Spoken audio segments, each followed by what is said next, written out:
ओम नमो भगवते वासुदेवाय नमः। स्वागत है आप सभी का मेरे यूट्यूब चैनल पर।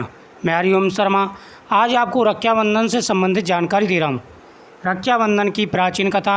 रक्षाबंधन का पर्व कब मनाना है। रक्षाबंधन का पर्व भाई बहन के प्यार को दर्शाता है। हिंदू पंचांग के अनुसार हर साल रक्षाबंधन का पर्व श्रावण महीने की पूर्णिमा को मनाया जाता है। इसे राखी पूर्णिमा भी कहते हैं। इस साल रक्षाबंधन का पर्व 30 और 31 दोनों दिन रहने वाला है।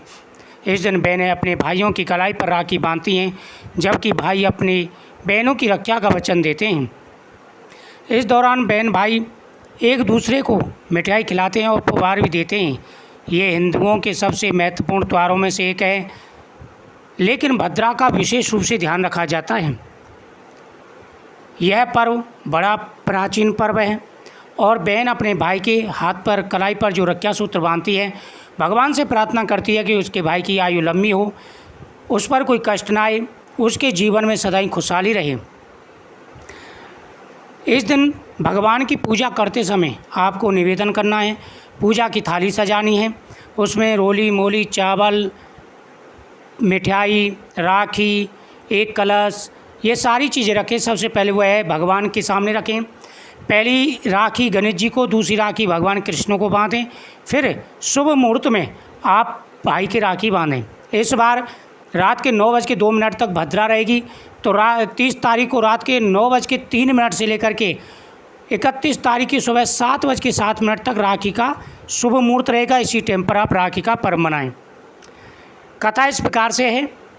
प्राचीन समय की मान्यता है कि महाभारत के युद्ध से पहले भगवान श्री कृष्ण ने 100 गाली देने पर राजा शिशुपाल का सुदर्शन चक्र से वध कर दिया था, जिसकी वजह से उनकी उंगली से खून बहने लगा और वहां मौजूद द्रौपदी ने अपनी साड़ी का दुपट्टा फाड़कर उनकी उंगली में बांध दिया।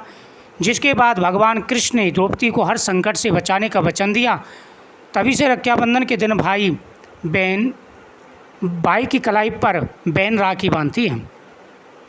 दूसरी कथा के अनुसार, एक अन्य प्रचलित कथा के अनुसार, महाभारत के युद्ध के दौरान जब युधिष्ठिर ने भगवान कृष्ण से पूछा कि मैं सभी संकटों को किस प्रकार पार कर सकता हूँ, तब भगवान श्री कृष्ण ने उन्हें और उनकी सेना को राखी का त्यौहार मनाने की सलाह दी।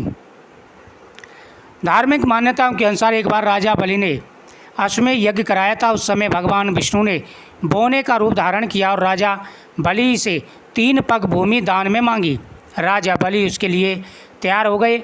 जैसे ही उन्होंने हाँ कहा, वामन रूपधारी भगवान विष्णु ने धरती और आकाश को अपने 2 पगों से नाप लिया।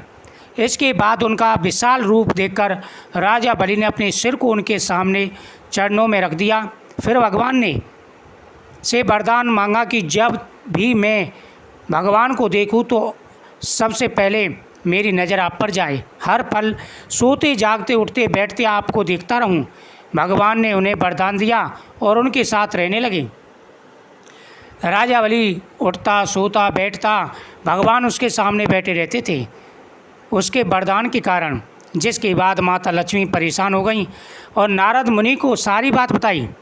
नारद जी ने कहा कि आप राजा बलि को अपना भाई बनाकर भगवान विष्णु के बारे में पूछो। इसके बाद माता लक्ष्मी राजा बलि के पास रोते हुए पहुंची तो राजा ने पूछा कि आप क्यों रो रही हो, मुझे बताइए, मैं आपका भाई हूँ। यह सुनकर माता लक्ष्मी ने राजा बलि को राखी बांधी और भगवान विष्णु को मुक्त करने का वचन लिया। तभी से रक्षाबंधन का यह पवित्र पर्व मनाया जाता है। रक्षाबंधन के पर्व के टाइम पर विशेष रूप से बहन भाइयों को ध्यान रखना चाहिए। जब राखी बांध रहे हों तो उस समय सिर उगाड़ा नहीं रहना चाहिए, सिर ढक के राखी बांधें और दक्षिण की मुख, ना ही बहन का दक्षिण की तरफ मुख हो, ना ही भाई का दक्षिण की तरफ मुख हो, क्योंकि दक्षिण की दशा मृत्यु की दशा मानी जाती है। अगर इस तरफ मुख करके राखी का पर्व मनाते हैं तो भाई की आयु कम होती है। पूर्व या उत्तर की तरफ मुख करके राखी का पर्व मनाएं। तो ये कथा सुने और राखी का पर्व इस दिन मनाना है। मैंने पूरी जानकारी दे दी है। तो 30 तारीख को रात को 9 बजे के बाद, 31 को 7 बजे से पहले, ये पूरे दिन आप इस टाइम के बीच में राखी का पर्व मना सकते हैं। बहुत ही शुभ समय है। भद्रा काल में राखी नहीं मनाई जाती। 30 तारीख को पूरे दिन भद्रा रहेगा, लेकिन उस दिन पूर्णमासी है। तो धूमधाम से आप भगवान कृष्ण की पूजा करें, सत्यनारायण भगवान की पूजा करें, भगवान शिव का पूजन करें, क्योंकि सावन मास का लास्ट दिन भी है। भगवान आपकी हर मनोकामना पूरी करेंगे। ओम नमो भगवते वासुदेवाय नमः। जय श्री कृष्ण।